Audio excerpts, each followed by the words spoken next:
Hey, you. You're finally awake. The Game Boy Advance may have been a global hit, but not every gem in its library made it beyond Japan's shores.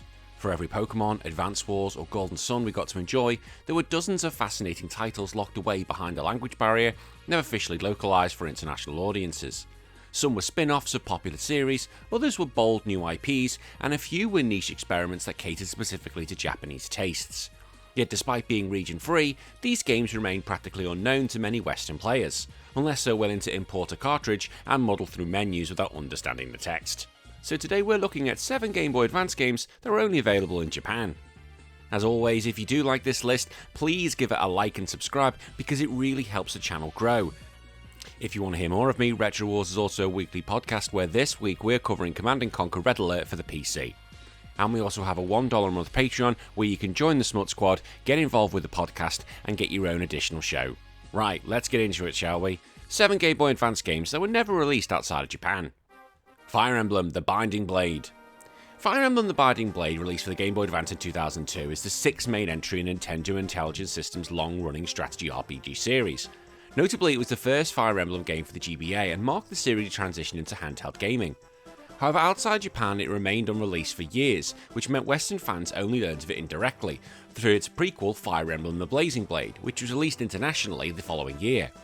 This omission created a kind of mystique around the Binding Blade, especially since it starred Roy, a character many Western players first met in Super Smash Bros. Melee without knowing its actual backstory. Set in the continent of Alib, I think it's Alib, the Binding Blade follows Roy, the young noble of Fareed, oh god's sake, stop making all these weird names, as he leads the Lycian army, I got that right, against the invading forces of the militaristic nation of Bern. The game's story begins with the political unrest and expands into a larger conflict involving ancient dragons and legendary weapons. The narrative structure is fairly typical for the series, starting with small skirmishes before gradually unveiling a continent-spanning war. But what makes it interesting is Roy's role as an inexperienced leader who grows into a capable commander. This coming-of-age angle gives the game more personal edge, as you see his maturity reflected both in dialogue and his increasingly decisive strategic actions. The combat remains rooted in the classic Fire Emblem formula, turn-based tactical combat on grid maps with permanent character deaths adding tension to every move. Players command a variety of unit types, each with their own strengths and weaknesses dictated by the weapon triangle and terrain effects. Unit placement and careful planning are critical, especially since one mistake can lead to losing a valuable ally forever, and it hurts. The Binding Blade is considered one of the more challenging entries in the series, partly because of its high enemy stats, low accuracy rates, and the tendency for enemies to spawn with dangerous weapons. It often forces players to think ahead several times, conserving resources and using terrain advantages to offset the statistical odds. One of the game's defining mechanics is the recruitment of characters. Across its 30-odd chapters, which are like special ones, there are dozens of potential allies, many of whom have unique backstories and relationships. Recruiting them often requires speaking to them with specific characters in battle, which encourages replayability and careful planning. While character development isn't as deep as in later Fire Emblem games, the support conversation system introduced in earlier titles returns, allowing units to build bonds that can slightly improve their performance in battle. Visually, the Binding Blade takes advantage of GBA's vibrant colour palette, delivering crisp sprites, smooth battle animations, and detailed character portraits. The attack animations, particularly critical hits, are a highlight, with exaggerated movements and flashy effects that make each blow feel satisfying. The soundtrack, while limited by the GBA's audio hardware, features memorable themes that capture the urgency of battle and the emotional beat to the story. Roy's theme in particular has become an iconic among the series' fans. Reception in Japan was positive, with critics praising the tactical depth and the return to the series' roots after the experimental Fire Emblem Thracia 776. However, some players found the game's difficulty spikes and lower hit rates frustrating. God, yes it was. In the West, the Binding Blades achieved a sort of cult status among importers and ROM translation patch users. Many who sought it out did so out of curiosity about Roy's origin, and while some were surprised by its toughness compared to later games, others appreciated the challenge. The Binding Blade's legacy is complex. On one hand, it's remembered as a tough but rewarding strategy RPG that introduced the series to handhelds. On the other, its absence from the international market left it somewhat overshadowed by its prequel, which acted as the gateway Fire Emblem for many Western fans. In recent years, this has increased demand for an official localization, especially as Nintendo has embraced re-releases of older titles. The game's impact is undeniable. It cemented Roy as one of the franchise's most recognisable characters and proved that Fire Emblem could thrive on portable systems, paving the way for the GBA and the DS entries that followed. For dedicated fans, it remains a must-play, both for its historical significance and the strategic satisfaction it delivers when victory is earned through patience and precision. Magical Vacation. Magical Vacation, developed by Brownie Brown, now 1UP Studio, and released for the Game Boy Advance in Japan in 2001, is a vibrant and whimsical RPG that never officially made its way overseas. It quickly stood out in Japan for its colourful art style, inventive battle system, and richly imaginative world. For many Western gamers, it's a hidden gem, only known through import play and fan translations. Yet its DNA would later influence Brownie Brown projects including the beloved Mother 3 and Magical Star Sign. The game takes place in the magical realm of Valencia, where players control a young student from the Will-O-Wisp Magical Academy. The story begins innocently enough. The class embarks on a summer field trip to the mysterious Manor Forest. However, things take a darker turn when strange creatures known as the Enigma attack, kidnapping the other students and scatter them across the land. The protagonists must set out to rescue their classmates, uncover the secrets behind the Enigma, and ultimately save the world. The narrative strikes a balance between light-hearted fantasy and darker undertones, which keeps the tone unpredictable and engaging. One of Magical Vacation's most distinct features is its battle system, which blends traditional turn-based combat with an intricate elemental interaction mechanic. The game features 16 elemental sprites, far more than the typical fire, water, and earth trio, each with its own strengths, weaknesses, and synergy effects. During battle, players can summon sprites to boost the power of matching elemental attacks, but enemies can do the same, creating dynamic push and pull for elemental dominance. This mechanic encourages strategic thinking, and players must constantly adapt their tactics to counter the enemy's spirit usage. Additionally, the game uses a friendship system, where connecting your GBA to other players allows you to exchange spirits, giving a social element to progression. The journey across Valencia is filled with diverse locations, from dense forests and desert ruins to bustling towns and mystical islands. Each region has its own personality, NPCs and environmental puzzles. The game world feels alive thanks to its vibrant sprite work and richly detailed backdrops, with an art style that merges soft watercolour inspired backdrops with expressive character designs. Brownie Brown's artists pushed the GBA hardware to create a palette that makes the game look like a moving storybook. Magical Vacation has also an unusual approach to party composition. While the player's goal is to rescue their classmates, each one can be recruited into the party and comes with unique elemental affinities and skills. Choosing which classmates to bring into a battle adds another layer of strategy, especially since certain areas and enemies are easier to handle with specific elemental setups. The sheer number of recruitable characters, over 15, also adds variety and replayability. The soundtrack complements the visual charm perfectly.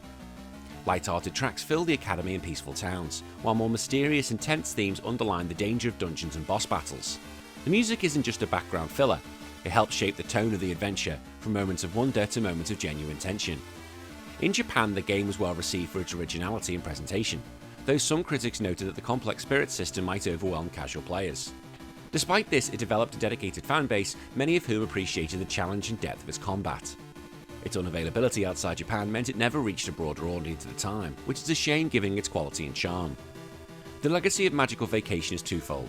First, it serves as a showcase of Brownie Brown's creative and technical skill, proving the studio could deliver a deep, beautiful RPG on a handheld. Secondly, its ideas would live on in Magical Star Sign, its spiritual successor released worldwide on Nintendo DS. While Star Sign simplified some mechanics for accessibility, fans still point to Magical Vacation as the more intricate and rewarding of the two. Today it remains a cult favourite among import RPG enthusiasts. With its lush visuals, unique elemental combat, and sense of whimsical adventure, Magical Vacation is both a time capsule of early GBA creativity and a reminder of how inventive titles never left Japan. For those willing to navigate its language barrier, it offers a one-of-a-kind journey that is every bit as magical as the title suggests. Super Robot Taisen J. Super Robot Taisen J released for the GBA in 2005 and is one of the most polished and accessible entries in Banpresto's long-running Super Robot series. Like its predecessors, it's a turn-based tactical RPG that brings together mecha from dozens of different anime into a single sprawling crossover adventure. The J in its title stands for Judgment, a reference to both the game's narrative themes and its streamlined judgment-free approach for newcomers. It was designed to be more approachable for first-time players without sacrificing the depth that series veterans expect. The story begins with the player choosing one of three original protagonists, Calviner, Toya, and Kushia, probably butchered that, each with their own unique personality, starting mecha and perspectives on the events. Regardless of the choice, the plot soon brings him into contact with signature Robot War's blend of universes. From the high-speed combat of Gundam Seed and the Martian successor Nezuko to the superpowered theatrics of Mankaiser and Gyo Gaiga. Jay's narrative weaves these different worlds together with surprising cohesion, balancing large-scale intergalactic threats with smaller, more personal character arcs. The gameplay follows a tried-and-true Super Robot Wars formula, Players control a squad of mecha on a grid-based battlefields, moving units into position, attacking enemies, and using spirit commands, special abilities fueled by SP points to boost accuracy, damage, or survivability. Each mecha and pilot has unique stats, weapons, and upgrade paths, which gives players plenty of room to customize their strategy. Units gain experience and fund after each battle, and investing in upgrades is crucial to staying competitive as enemy forces grow more dangerous. The battles are presented with the series' signature dynamic animations, detailed hand-drawn cut-ins that make each attack feel explosive and cinematic despite the GBA's limited hardware. One of the biggest draws of Super Robot Taisen J is its roster. The game includes mecha from over 14 different anime series, several of which were making their Super Robot debut at the time.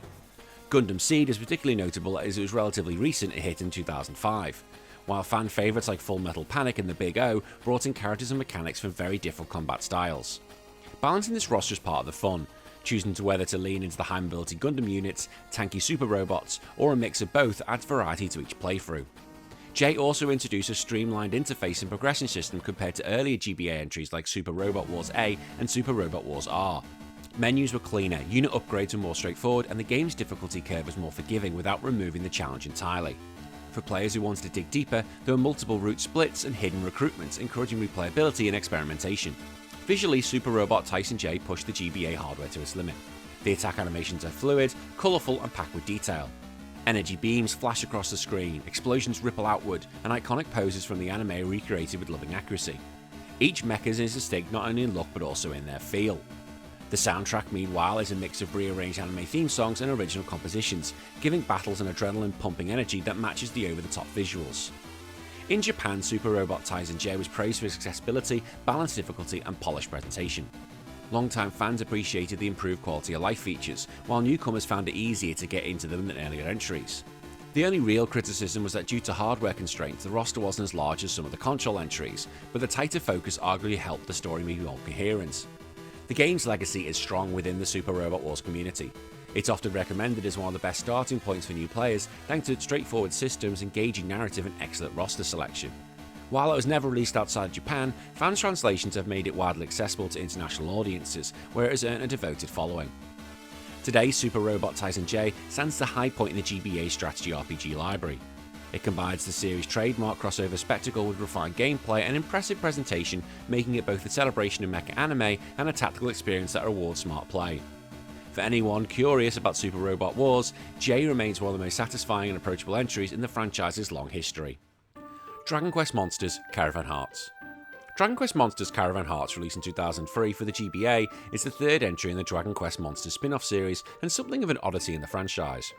Unlike its predecessors, which focused heavily on the monster breeding and collecting in the style of Pokemon, Caravan Hearts shifts the emphasis towards human party members, resource management, and a journey-based narrative. Developed by Tosei and published by Enix, it remains a Japan-exclusive title to this day, making it a fascinating but often overlooked part of the Dragon Quest legacy. The game serves as a prequel to Dragon Quest VII, starring a younger Kaifer, the Princess of Esgard, and its protagonists. After being mysteriously transported to the land of Torland, the setting of Dragon Quest II, Kaifer joins forces with the travelling Caravan and sets off on an adventure that blends exploration, survival, and traditional RPG combat. His ultimate goal is to return home, but along the way he becomes deeply involved in the struggles of the people he meets, gradually uncovering a plot that threatens the land. This narrative approach gives the game more structured and linear feel than the earlier monster titles, with a stronger focus on character development. One of Caravan Heart's most distinctive changes is its shift from an all-monster party to a mix of human characters and monsters. While monsters can still be recruited, they are no longer the primary focus. Instead, Kaifer travels with a group of human allies, each with their own unique jobs that determine their abilities in battles. Jobs range from combat-orientated roles like soldiers and mages to support focused ones like merchants and beastmasters. The job system adds a layer of tactical depth as players can customise their caravan's composition to suit different challenges. The caravan mechanic is central to the game's identity. As you progress, you recruit more characters and expand your caravan, which serves as both a travelling home base and a representation of your party's size and strength. Caravan members aren't just fighters. Many provide passive benefits, help with gathering resources, or enable specific actions on the overworld. Managing who travels with you, who stays behind, and how to allocate limited space is key to success. This mechanic, combined with the job system, gives the game a strategic, almost simulation-like quality that sets it apart from other Dragon Quest entries. Another notable change is the introduction of the heart system. Instead of breeding monsters as in earlier games, you collect monster hearts by defeating specific creatures. These hearts can be used to transform human allies into monsters or teach the monsters specific abilities. This creates interesting hybrid characters that retain human jobs but gain monster powers, opening up unique tactical possibilities. So basically you're making them freaks. Fine. It's a slower, more deliberate form of party building compared to the rapid breeding cycles of the earlier monster games, but it's rewarding long-term planning. The graphics make strong use of the GBA's capabilities, with bright, colourful environments and expressive character sprites that maintain the classic Dragon Quest charm. Towns, dungeons and the Caravan itself are full of small details, giving the game world a cosy lived-in feel. The late great Akira Toriyama's distinctive character designs shine through even on the small screen, and while the monsters' sprites remain as charming and animated as ever.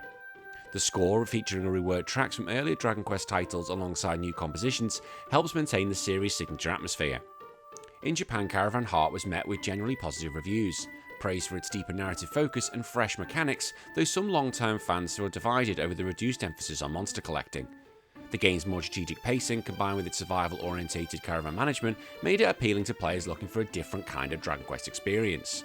But those expecting a straightforward continuation of Terry's Wonderland and Kobe's Journey sometimes found it too far removed from the formula they loved. Despite its exclusivity, Caravan Heart developed a niche following in the West thanks to fan translations. Import players often highlight its originality, calling it a hidden gem in the GBA RPG's library. Its unique mechanics would not directly carry over into the monster games, making it one-of-a-kind experiment in the series' history. Today, Dragon Quest Monsters Caravan Heart stands as a fascinating blend of classic JRPG storytelling, strategic resource management and experimental mechanics.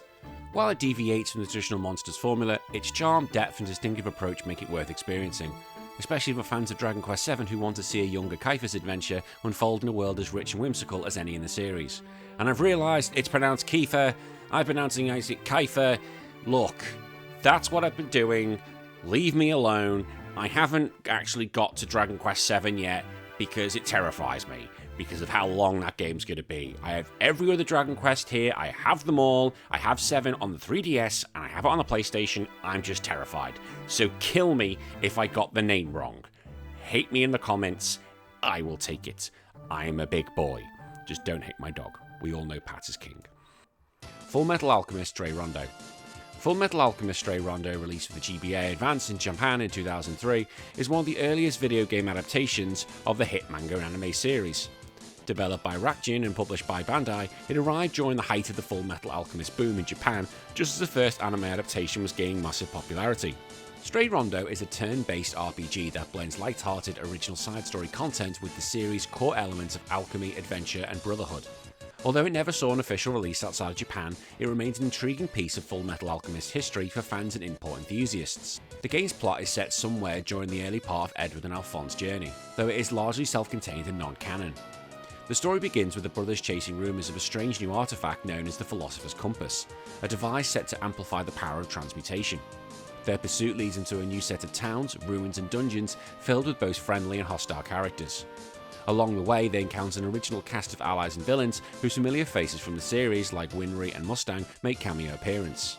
The tone is lighter than the main story of the manga and the anime, leaning towards more comedic exchanges and smaller style mysteries, but it still touches on the Elric's central motivation to restore their bodies. Gameplay in Stray Rondos follows a traditional JRPG structure. Players explore towns, navigate overworld areas, and battle enemies in turn-based combat. The twist comes from its alchemy system, which is integrated into nearly every aspect of play. Edward, as an alchemist, can transmute objects in the environment to create bridges, break barriers, or craft items, and in battle he can transform everyday objects into offensive or defensive tools. Alchemy requires collecting materials and using the right combinations that can yield more powerful results, which adds a layer of resource management to the otherwise standard RPG flow. Combat features a party system with Edward and Alphonse as the primary members. Ed focuses on alchemy-based attacks with weapon transformations, while Al serves as the durable powerhouse using his armoured body for high defense and physical damage. The turn-based system is straightforward, but the alchemy mechanic gives fights a bit of unpredictability. Players can experiment with different item combinations for varied effects, from powerful area attacks to buffs and healing. Enemies range from common thugs to bizarre alchemy-bolted beasts, each requiring a slightly different approach. Visually, Stray Rondo uses a colourful, chibi-style sprites for characters and enemies, giving the game a cute, approachable aesthetic that contrasts with the darker tone of the source material. The environments are bright and varied, from quaint villages to dusty ruins and mechanical facilities, and the sprite animations do a good job of conveying the characters' personalities despite the GBA's small screen. The soundtrack, while not directly lifting from much from the anime, captures the adventurous and occasional comedic tone of the game, with upbeat town themes, tense dungeon tracks, and light-hearted victory jingles. One of the game's most charming features is its side content. Between main story beats, players can take on small quests from townsfolk, gather rare materials, and unlock special dialogue scenes between Ed and Al that captures their sibling banter. While the main plot is fairly linear, these diversions help flesh out the world and give players reasons to linger in certain areas. In Japan, Stray Rondo is received as a fun, if not groundbreaking RPG aimed particularly at younger fans of the anime. Reviewers praised its accessible gameplay, colourful presentation and faithful representation of the characters' personalities, but noted that its difficulty was low and its story lacked the emotional depth of the main series. Still, for those who approached it as a light-hearted spin-off rather than a deep narrative experience, it was an enjoyable companion to the anime's early episodes. Outside Japan, the game gained modest attention among importers and GBA collectors, especially after a fan sensation became available. Western fans tend to view it as a curiosity, as an early experiment in bringing Fullmetal Alchemist to gaming before more ambitious console titles like Fullmetal Alchemist and The Broken Angel. Today, Fullmetal Alchemist Stray Rondo stands as a colourful, beginner-friendly RPG that offers a playful side story for fans who enjoy seeing Ed and Al in a lighter, more comedic situations. While it may not match the scope of the drama of the manga and the anime, it succeeds as a portable, approachable adventure that celebrates the duo's bond, their journey with alchemy, and the possibilities of the Fullmetal Alchemist universe. Oriental Blue Anno Tengai. Oriental Blue Anno Tengai, released for the GBA in 2003, is a Japan-only RPG developed by Hudson Soft and is part of the Far East Eden series. While not as well known internationally due to its lack of localization, it's an ambitious handheld title that blends traditional Japanese mythology with quirky humour, branching storylines, and a large cast of colourful characters. As a spiritual successor to the earlier console-based Tengai Makoyo games, Oriental Blue carries over the series' distinctive mix of Eastern fantasy aesthetics and tongue-in-cheek storytelling, while also introducing gameplay innovations rarely seen in portable RPGs at the time. The game takes place in the fantasy land of Japan, heavily inspired by Japanese history and folklore, with a surreal, almost parodic twist. Players have the choice between either a male or female, and they can pretty much go wherever they want. This branching structure gave the game replay value and allowed players to see the world from different perspectives. The tone shifts between epic RPG drama and light-hearted comedy, a hallmark of the Tengai Makoyo series, ensuring that the adventure never feels too serious. The narrative structure is one of Oriental Blue's standout features.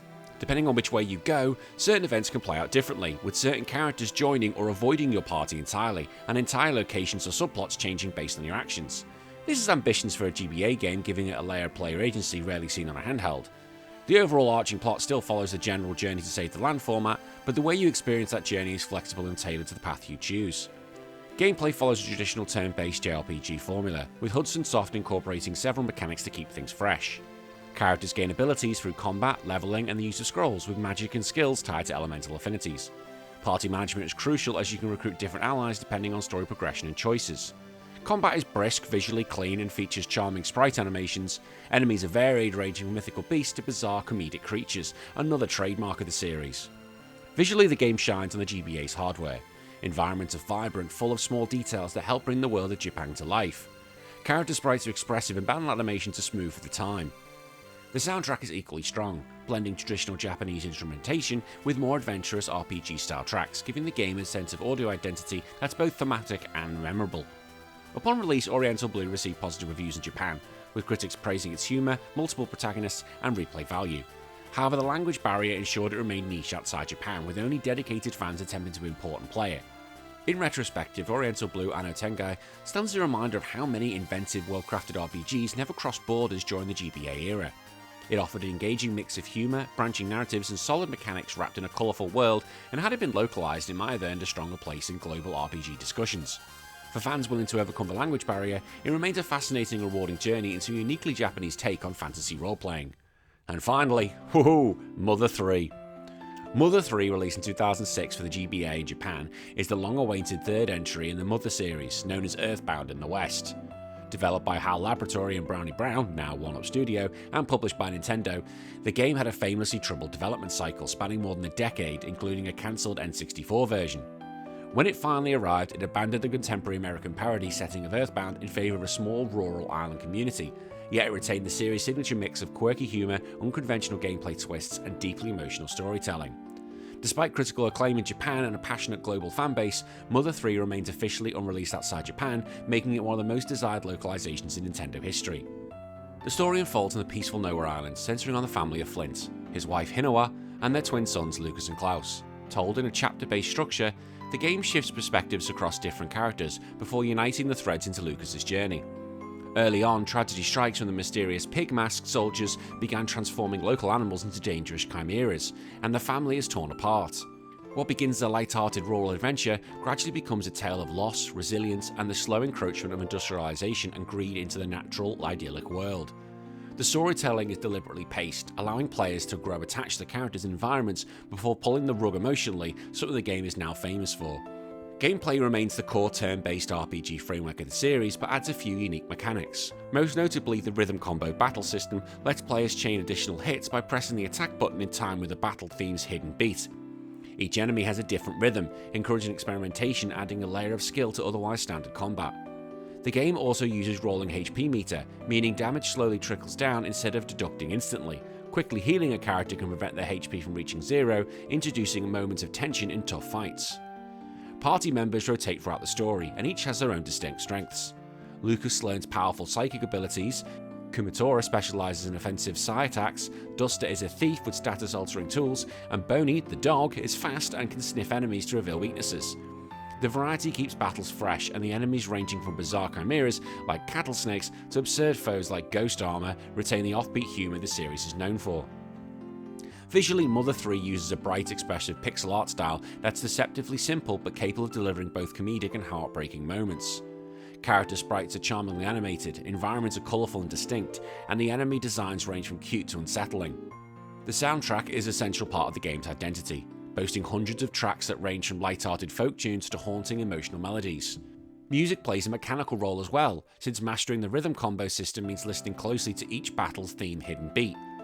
What sets Mother 3 apart is its emotional impact. The story is crafted and that deals with the grief, change, and the loss of innocence without resorting to melodrama. Many moments are understated yet profoundly moving, and the final hours of the game widely regarded as some of the most powerful in video game storytelling.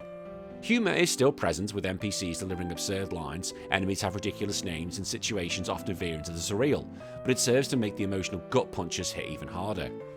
In Japan, Mother 3 was praised for its story, characters, and music, though some critics noted its linearity compared to other RPGs. Internationally, it became a legend among fans, with import copies and highly regarded fan translations keeping the game alive in the cultural conversation. The translation's quality and the devotion of the fan base have made Mother 3 one of the most famous examples for a Nintendo game never officially released in the West, sparking petitions and campaigns for localization over the years. I wonder why we're not going to get that. I wonder why we're probably never going to get a localized version of Mother 3. Even Terry Crews wants Mother 3. I don't think we're ever going to get it. I don't think we will. I want it, I don't think we ever are. The legacy of Mother 3 is immense. It is celebrated not just being a great RPG, but as a rare example of a game that uses the medium's interactivity to foster a deep emotional connection with its world and characters. For many players, it's a once-in-a-lifetime experience, funny, strange, and devastating in equal measure. Though it remains locked behind a language barrier for non-Japanese speakers, its influence and reputation continues to grow, ensuring that Mother 3 will be remembered as one of the GBA's most poignant and unforgettable titles. And that's it, 7 great GBA games that are stuck in Japan, well, without translations. What do you think of this list? Have you played any of them? Let me know in the comments below, and if there are others I need to talk about, let me know because we can always do a part 2. Until then, I'll see everyone again in 3 days for another video, and as always, if you do think I deserve it, please hit that like and subscribe button to help the channel grow. Until then, my name's been Danny, follow your dreams, bye bye.